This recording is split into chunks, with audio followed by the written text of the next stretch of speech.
India UK സ്വതന്ത്ര വ്യാപാര കരാറിൽ ഇരു രാജ്യങ്ങളും ഒപ്പുവച്ചിരിക്കുകയാണ്. പ്രധാനമന്ത്രി നരേന്ദ്രമോദിയും ബ്രിട്ടീഷ് പ്രധാനമന്ത്രി കീർ സ്റ്റാർമറും തമ്മിലുള്ള കൂടിക്കാഴ്ചയിലാണ് വളരെ പ്രധാനപ്പെട്ട കരാറിൽ ഒപ്പുവച്ചത്. ഇരു രാജ്യങ്ങൾക്കും ഗുണകരമായ കരാറാണെന്ന് ബ്രിട്ടീഷ് പ്രധാനമന്ത്രി കിയർ സ്റ്റാർമറും ഇന്ത്യ UK ബന്ധത്തിൽ ചരിത്രപരമായ ദിവസമാണ് ഇതെന്ന് പ്രധാനമന്ത്രി നരേന്ദ്രമോദിയും പറഞ്ഞു. പ്രതികരണങ്ങൾ.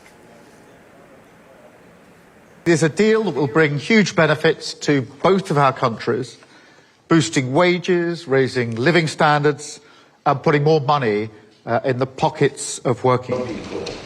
It is good for jobs, it is good for business, cutting tariffs and making trade cheaper, quicker and easier.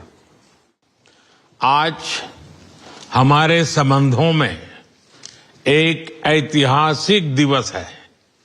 मुझे प्रसन्नता है कि कई वर्षों की मेहनत के बाद आज दोनों देशों के बीच comprehensive economic and trade agreement संपन्न हुआ है. അനൂപ് ദാസാണ് വിവരങ്ങൾ പറ്റുന്നത്. അനൂപ്, ഈ കരാറിന്റെ ഉള്ളടക്കത്തിൽ കൂടുതലായി എന്തൊക്കെ വിവരങ്ങളാണ് ഇപ്പോൾ ഈ കരാർ യാഥാർത്ഥ്യമാകുമ്പോൾ പുറത്തേക്ക് വരുന്നത്? ഏത് തരത്തിൽ നമുക്ക് വലിയ നേട്ടമായി മാറും എന്നത് വിശദീകരിക്കുന്നു.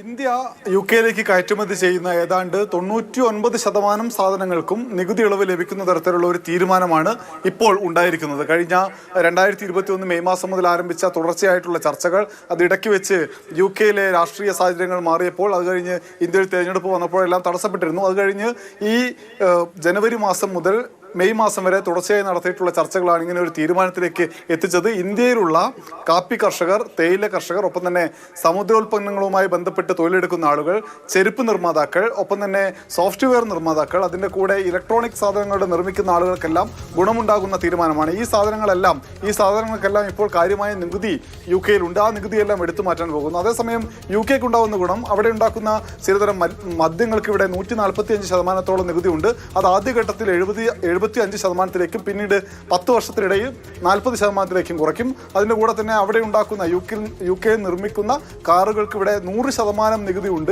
അത് 10%-ആക്കി കുറയ്ക്കും. ഒപ്പം ചില മെഡിക്കൽ സാധനങ്ങൾ, വിമാനവുമായി ബന്ധപ്പെട്ട ചില സാധനങ്ങളെല്ലാം ഇന്ത്യയിലേക്ക് എത്താൻ പോകുന്നു. ഇതിൻ്റെ കൂടെ തന്നെ UK-യിലുള്ള 6 സർവകലാശാലകളിൽ ഇന്ത്യയിൽ പ്രവർത്തനം തുടങ്ങാൻ പോവുകയാണ്. ഇങ്ങനെ ഇന്ത്യ UK ബന്ധം കൂടുതൽ ഊഷ്മളമാക്കുന്ന തരത്തിലുള്ള തീരുമാനങ്ങൾ കൂടി ഈ കരാറിൻ്റെ ഭാഗമായിട്ട് വന്നിട്ടുണ്ട്.